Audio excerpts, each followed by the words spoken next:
안녕하세요, 도반 여러분. 오늘도 내 삶의 진정한 주인이 되기 위해 이 채널을 찾아주셔서 감사합니다. 여러분, 살다 보면 정말 이상할 정도로 같은 불행이 반복될 때가 있지 않나요? 왜 나는 만나는 사람마다 나를 힘들게 할까? 왜 나는 돈이 좀 모인다 싶으면 꼭 나갈 일이 생길까? 이런 일이 반복되면 우리는 결국 체념하며 묻게 됩니다. 정말 사람은 정해진 운명대로 살아가는 걸까? 오늘 그 지독한 불행의 고리를 끊어낼 부처님의 지혜를 나누고자 합니다.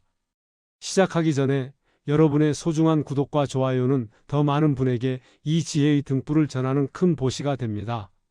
알림 설정까지 해두시면 삶의 고비마다 여러분을 지켜줄 마음의 방패를 가장 먼저 받아보실 수 있습니다. 자, 그럼 운명이라는 거대한 환상을 깨뜨리러 함께 떠나볼까요? 여러분, 한번 가슴에 손을 얹고 생각해 보십시오. 매년 새해가 밝으면 우리는 약속이라도 한 듯 용하다는 점집을 수소문하고 인터넷 운세 사이트를 뒤적입니다. 복채로 몇만 원, 많게는 수십만 원을 쓰면서도 아깝다는 생각보다 제발 내 답답한 속 좀 시원하게 뚫어줬으면 하는 간절함이 앞섭니다.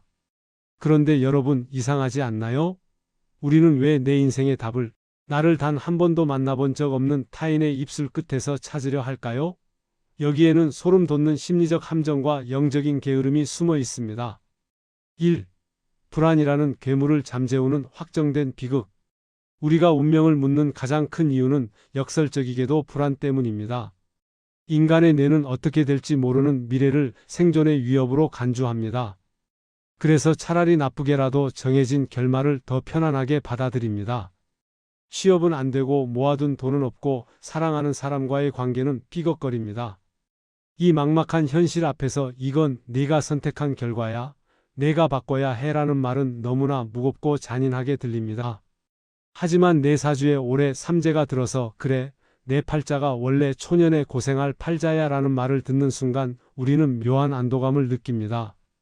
아, 내 잘못이 아니구나. 팔자가 이래서 어쩔 수 없는 거였구나. 이것이 바로 운명이 주는 마약 같은 위로입니다. 내 삶의 책임을 운명이라는 보이지 않는 거대한 존재에게 떠넘기는 순간 우리는 당장의 죄책감에서 해방됩니다. 하지만 여러분, 기억하십시오. 그 해방감의 대가는 바로 내 인생의 주인 노릇을 포기하는 것입니다. 2. 점쟁이가 당신의 과거를 맞히는 소름 돋는 비밀. 점집에 가서 어머, 소름 돋아. 저분이 내 과거를 다 맞췄어? 라고 감탄하신 적 있죠? 어떻게 알았을까요? 정말 신통력이 있어서일까요? 불교 유식학의 관점에서 보면 그것은 신비로운 예언이 아니라 데이터의 노출입니다. 여러분이 점집 문을 열고 들어설 때 여러분의 얼굴에는 그동안 쌓아온 업카머의 흔적이 고스란히 묻어 있습니다. 억울한 마음이 굳어 표정이 된 것, 불안한 마음이 눈빛에 서린 것, 고집스러운 마음이 입가에 남은 것. 점술가는 여러분의 과거가 만든 결과물인 지금의 상태를 읽는 것입니다. 그들이 과거를 마치는 순간 여러분은 심리적으로 무장해제됩니다. 그리고는 내 과거를 마쳤으니 저 사람이 말하는 내 불행한 미래도 맞겠구나라고 무의식적으로 항복해버립니다. 이것이 바로 운명이라는 시나리오가 당신을 지배하기 시작하는 첫 번째 단계입니다. 예언이 맞아서 실현되는 게 아니라 여러분이 그 예언을 믿음으로써 스스로 그 길로 걸어 들어가는 것이죠. 3. 부처님이 본 인간의 어리석음. 별을 보지 말고 마음을 보라. 2600년 전 인도에도 별자리를 보고 운명을 치는 사람들이 가득했습니다. 부처님께서는 그런 사람들을 보시고 혀를 차며 말씀하셨습니다. 지혜 없는 사람은 별의 위치를 묻고 살지만 지혜 있는 사람은 자신의 행동을 살핀다. 숲속의 짐승이 별을 본다고 사냥꾼을 피할 수 있더냐? 오직 자신의 발로 뛰어야 살 길이 열리는 법이다. 배가 고픈데 식당에 앉아 제 사주에 오늘 밥 먹을 운이 있습니까? 라고 묻는 것과 무엇이 다릅니까? 밥을 먹고 싶으면 숟가락을 드는 행위를 해야 합니다. 그런데 우리는 삶의 중대한 갈림길에서 숟가락을 들 생각은 하지 않고 자꾸만 남이 그려놓은 지도만 쳐다보고 있습니다. 4. 사랑하는 구독자 여러분, 여러분이 오늘 이 영상을 보고 계신 이유는 더 이상 남이 써준 낡고 우울한 시나리오대로 살고 싶지 않기 때문일 겁니다. 전생에 죄가 많아서, 부모를 잘못 만나서, 운이 없어서라는 핑계는 여러분의 강력한 창조성을 스스로 갉아먹는 독약입니다. 점집에서 받아온 그 찝찝한 예언들은 오늘 이 시간부로 쓰레기통에 던져버리십시오. 여러분이 점집을 찾는 진짜 이유는 미래가 궁금해서가 아니라 내 삶을 책임질 용기가 부족해서였습니다. 하지만 이제 괜찮습니다. 우리는 이제 그 핸들을 다시 잡는 법을 배울 거니까요. 1장의 마지막 문장을 가슴에 새기십시오. 운명은 닥쳐오는 것이 아니라 당신의 선택이 쌓여 만들어지는 길입니다. 도반 여러분, 1장의 내용이 가슴에 와닿으셨나요? 이제 진짜 궁금한 이야기가 시작됩니다. 그렇다면 왜 나에게는 똑같은 불행이 자꾸만 반복되는가? 그 소름 돋는 무의식의 비밀을 2장에서 풀어보겠습니다. 도반 여러분, 1장에서 우리가 운명에 매달리는 심리적 이유를 살펴봤다면 이제는 조금 더 깊고 서늘한 진실 속으로 들어가 보려 합니다. 바로 반복되는 불행의 정체입니다. 여러분, 이런 생각 해보신 적 없나요? 나는 왜 항상 돈을 빌려주면 못 받을까? 나는 왜 꼭 나를 이용해 먹는 사람만 꼬일까? 우리 집안은 왜 대대로 이 병으로 고생할까? 이쯤 되면 이건 내 힘으로 안 되는 정해진 팔자다라고 결론 내리기 쉽습니다. 하지만 불교의 눈으로 보면 이것은 정해진 시나리오가 아니라 여러분 마음속 깊은 곳에 설계된 업의 알고리즘 때문입니다. 1. 당신의 인생을 조종하는 검은 상자 아래의 야식. 불교 심리학인 유식학에서는 우리 마음의 가장 깊은 곳에 아래의 야식이라는 거대한 저장고가 있다고 가르칩니다. 현대 심리학으로 치면 무의식보다 훨씬 방대한 개념이죠. 여러분이 태어나서 지금까지 했던 사소한 생각, 내뱉은 말, 취했던 행동들은 하나도 빠짐없이 종자 씨앗화되어 이 아래의 야식에 저장됩니다. 그리고 이 씨앗들은 사라지지 않고 여러분의 아래의 야식 안에서 소리 없이 소용돌이치며 흐름을 만듭니다. 이게 왜 무섭냐고요? 여러분이 어떤 선택을 하려는 찰나 여러분의 의식보다 먼저 이 아래의 야식의 데이터가 툭 튀어나와 여러분의 손을 잡아 끌기 때문입니다. 즉, 여러분은 자유롭게 선택한다고 착각하지만 실제로는 저장된 습관의 데이터대로 자동 반응하고 있는 것입니다. 이것이 사람들이 말하는 운명의 정체입니다. 2. 반복되는 불행은 선택의 오류가 쌓인 결과입니다. 비유를 들어보겠습니다. 유튜브 알고리즘을 보십시오. 여러분이 한번 슬픈 영상을 보면 다음날 메인 화면은 온통 슬픈 영상으로 가득 찹니다. 알고리즘은 여러분이 그걸 좋아한다고 판단하기 때문입니다. 여러분의 삶도 똑같습니다.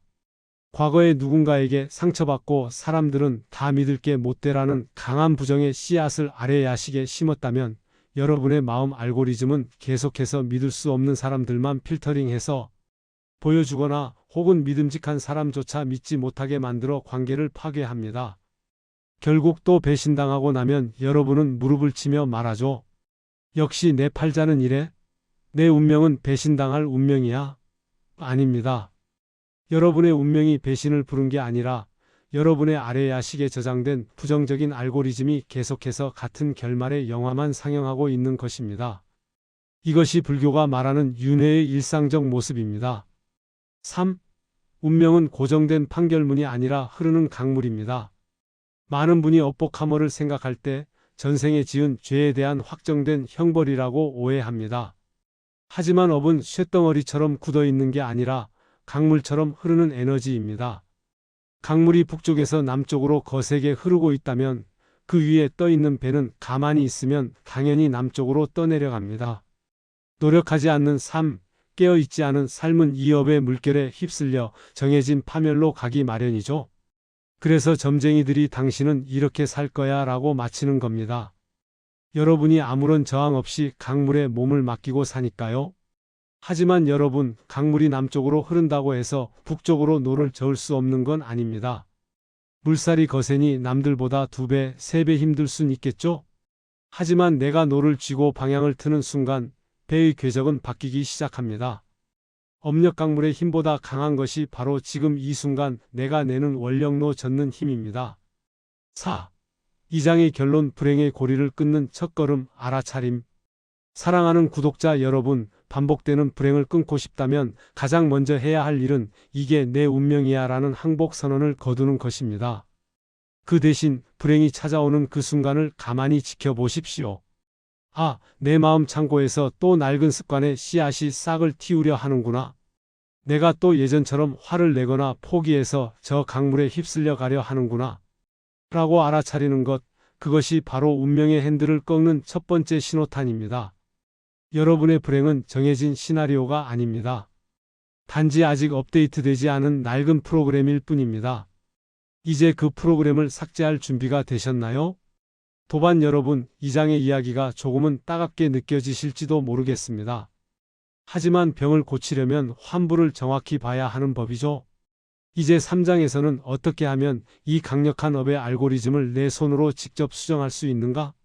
그 구체적인 비결을 말씀드리겠습니다.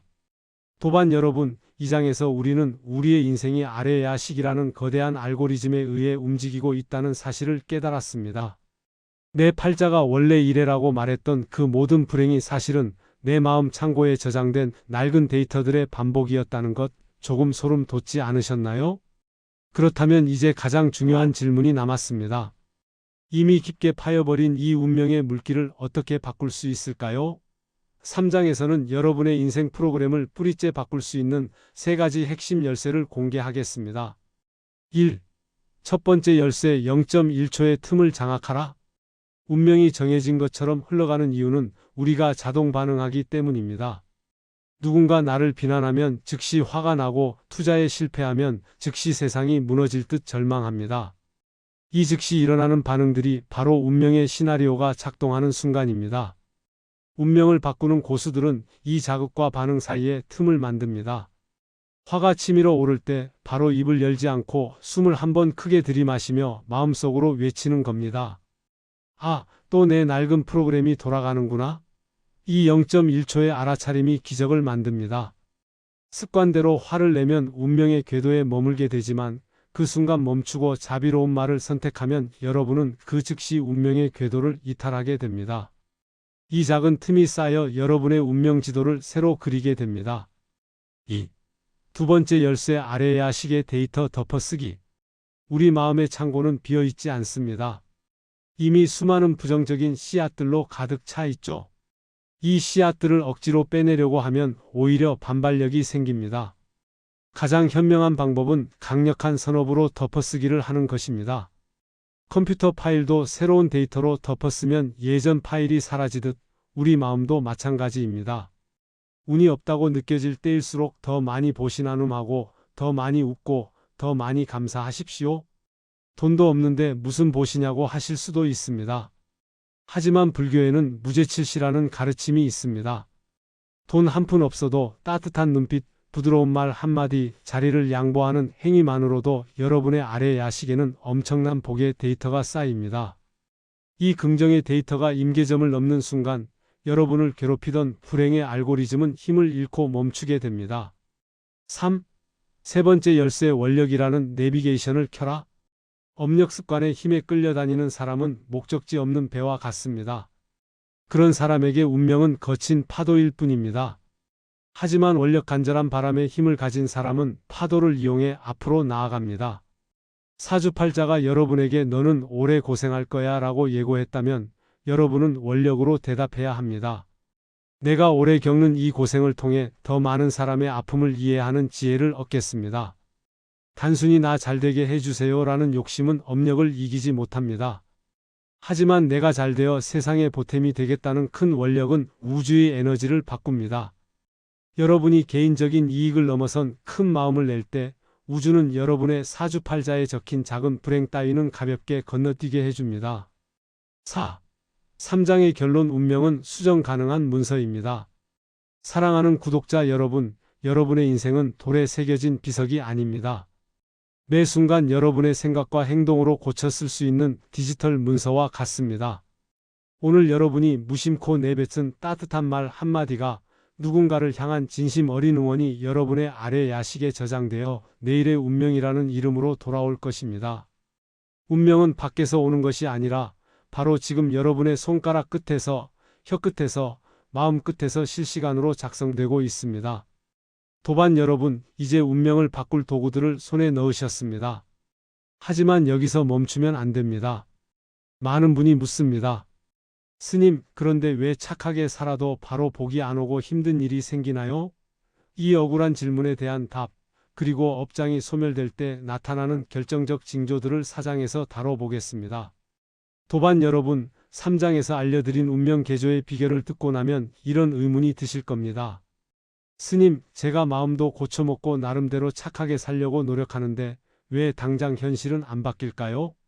오히려 더 힘든 일이 생기는 건 왜일까요? 이 대목에서 많은 분이 포기합니다. 역시 운명은 정해져 있나 봐, 수행해봤자 소용없어라며 다시 낡은 시나리오로 돌아가 버리죠. 하지만 여러분, 이것이 바로 운명이 바뀌기 직전에 찾아오는 가장 거대한 시험이라는 사실을 아셔야 합니다. 4장에서는 그 억울한 의문을 풀고 여러분의 인생이 뒤바뀌는 결정적 신호를 읽는 법을 말씀드리겠습니다. 1. 업의 시간차 공격을 이해하십시오. 불교에는 이숙과라는 말이 있습니다. 씨앗을 심고 열매가 맺히기까지는 반드시 시간이 걸린다는 뜻입니다. 비유를 들어볼까요? 여러분이 수십 년 동안 오염된 물이 흐르던 긴 호수를 청소한다고 칩시다. 오늘부터 깨끗한 물선업을 쏟아붓기 시작해도 호수 끝에서 나오는 물은 여전히 한동안 구정물일 겁니다. 왜냐고요? 이미 관 속을 채우고 있던 과거의 오염된 물이 다 빠져나가야 하기 때문입니다. 지금 여러분이 겪는 시련은 지금 지은 업이 아니라 과거에 지었던 업력의 찌꺼기들이 마지막으로 빠져나가는 과정입니다. 이 시간차를 견디지 못하고 다시 화를 내거나 포기하면 깨끗해지던 호수에 다시 오물을 붓는 꼴이 됩니다. 복이 안 오는 게 아니라 지금은 복이 들어올 통로를 청소하는 중임을 믿으셔야 합니다. 2. 업장 소멸의 징조. 왜 좋은 일을 하는데 나쁜 일이 생길까? 운명을 바꾸기 위해 지극정성으로 기도하거나 마음을 닦을 때 갑자기 몸이 아프거나 재산상 손해를 보는 등 예상치 못한 고난이 닥칠 때가 있습니다. 불교에서는 이를 중죄경보라고 부릅니다. 나중에 받을 아주 크고 무거운 과보를 지금 수행의 힘으로 미리 당겨서 가볍게 치러내고 넘어가는 것이죠. 마치 큰 수술을 받기 위해 잠시 겪는 통증과 같습니다. 만약 여러분이 변화를 결심했는데 갑자기 방해물이 나타난다면 좌절하지 말고 오히려 기뻐하십시오. 아, 내 업의 뿌리가 뽑히느라 흔들리는구나. 이제 이 고비만 넘기면 진짜 새로운 삶이 시작되겠구나. 라고 생각하십시오. 운명은 여러분이 그 고비를 어떤 마음으로 넘기는지 지켜본 뒤에야 비로소 그 거대한 핸들을 꺾어줍니다. 3. 운명이 바뀔 때 나타나는 3가지 징조. 자, 그럼 내 운명 노선이 바뀌고 있다는 걸 어떻게 알 수 있을까요? 첫째, 주변 인연이 바뀝니다. 그동안 나를 힘들게 했던 사람들과 멀어지거나 갑자기 나에게 좋은 자극을 주는 스승이나 도반이 나타납니다. 둘째, 안색과 말투가 바뀝니다. 예전 같으면 불같이 화를 낼 상황에서도 평온함을 유지하게 되고 주변에서 요즘 분위기가 밝아졌다는 소리를 듣게 됩니다. 셋째, 꿈이나 현실에서 정화의 경험을 합니다. 아주 시원하게 씻어내거나 오물을 배설하는 꿈을 꾸기도 하고 현실에서는 지독하게 얽혔던 해묵은 갈등이 허무할 정도로 쉽게 풀리기도 합니다. 4. 사장의 결론. 봉트기 전이 가장 어둡습니다. 사랑하는 구독자 여러분, 운명이라는 거대한 안반의 구멍을 뚫는 데는 시간이 걸립니다. 하지만 한번 구멍이 뚫려 물이 새어나오기 시작하면 그 뒤로는 둑이 무너지듯 순식간에 변화가 찾아옵니다. 지금 당장 결과가 보이지 않는다고 해서 다시 점집을 기웃거리거나 운명 탓을 하지 마십시오. 여러분이 지금 하고 있는 그 작은 노력, 그 자비로운 마음 한 자락은 절대로 사라지지 않습니다. 아래 야식이라는 통장에 차곡차곡 쌓여 여러분이 가장 필요한 순간에 대반전의 운명이라는 이자로 돌아올 것입니다. 도반 여러분, 이제 고비는 거의 다 왔습니다. 마지막 5장에서는 어떻게 하면 평생 운명의 파도에 휘둘리지 않고 자유로운 주인이 될 것인가? 그 최종적인 결론과 당부의 말씀을 전해드리겠습니다. 도반 여러분, 긴 여정을 거쳐 이제 마지막 장에 다다랐습니다. 우리는 왜 운명에 매달리는지, 불행이 왜 반복되는지, 그리고 어떻게 그 프로그램에 대항할 수 있는지 함께 살펴보았습니다. 이제 결론을 맺을 시간입니다. 우리가 평생 운명의 파도에 휩쓸리지 않고 당당한 항해사로 살아가기 위해 꼭 기억해야 할 최후의 지혜를 전해드립니다. 1. 운명을 이기는 유일한 힘, 지금 여기에 깨어 있음. 운명은 과거의 그림자입니다. 어제의 내가 만든 습관이 오늘의 나를 끌고 가려 하는 힘이죠. 이 그림자를 단칼에 끊어내는 유일한 방법은 바로 지금 이 순간에 깨어 있는 것입니다. 사주팔자가 당신에게 너는 외로울 팔자야 라고 속삭일 때 그 소리에 속아 방구석에 숨지 마십시오. 대신 지금 이 순간 눈앞에 있는 사람에게 진심 어린 미소를 지어 보이십시오. 그 미소를 짓는 찰나 당신은 외로울 팔자라는 감옥의 문을 열고 나온 것입니다. 운명은 거창한 미래에 있는 것이 아니라 여러분이 지금 내뱉는 말 한마디, 지금 하고 있는 생각 하나에 실시간으로 기록되고 있습니다. 과거의 데이터가 당신을 결정하게 두지 마십시오. 당신이 지금 이 순간을 결정하십시오. 그것이 바로 운명을 초월하는 부처님의 사자후입니다. 2. 나라는 고정관념을 버릴 때 운명은 사라집니다. 왜 우리는 운명이 정해져 있다고 느낄까요? 그것은 나라는 존재가 고정되어 있다고 믿기 때문입니다. 나는 원래 이런 사람이야. 나는 가난한 집 자식이야 라는 고정된 틀이 바로 운명이 머무는 집입니다. 하지만 불교의 핵심은 무아입니다. 고정된 나는 없습니다. 당신은 매 순간 인연에 따라 변하는 흐름일 뿐입니다. 텅 비어 있기에 무엇이든 될 수 있습니다. 여러분이 나는 고정된 존재가 아니다라는 사실을 진심으로 깨닫는 순간 여러분을 묶고 있던 사주팔자의 사슬은 허무하게 풀려버립니다. 텅 빈 캠퍼스 위에는 어떤 그림도 그릴 수 있듯이 텅 빈 당신의 본성 위에는 어떤 운명도 새롭게 그려낼 수 있습니다. 여러분 스스로가 여러분 삶의 가장 위대한 조각가임을 잊지 마십시오. 3. 마지막 당부 당신은 이미 빛나고 있습니다. 사랑하는 구독자 여러분, 삶이 힘들 때마다 다시 이 법문을 찾아오십시오. 그리고 스스로에게 말해 주십시오. 나는 운명의 노예가 아니다. 나는 내 삶의 주인이며 내 안에는 이미 세상을 밝힐 부처님의 성품이 가득하다. 오늘 이 법문을 끝까지 들으신 것만으로도 여러분은 이미 운명이라는 두꺼운 얼음판에 커다란 균열을 내신 겁니다. 이제 그 틈 사이로 여러분의 진정한 삶이 싹을 틔울 것입니다. 과거의 상처에 머물지 말고 오지 않은 미래를 두려워하지도 마십시오. 오직 오늘 하루 자비로운 마음으로 한 걸음을 내딛는 당신이 이 우주에서 가장 고귀한 존재입니다. 지금까지 반복된 불행, 운명, 사람은 정해진 운명으로 살아가는가? 라는 주제로 긴 시간 함께해 주셔서 진심으로 감사합니다.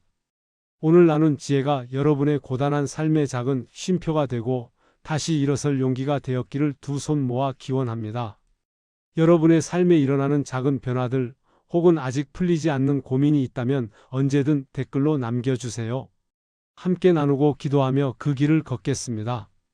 오늘의 법문이 좋으셨다면 아직 이 지혜를 만나지 못한 소중한 분들에게 영상을 공유해 주시는 것도 큰 공덕이 됩니다.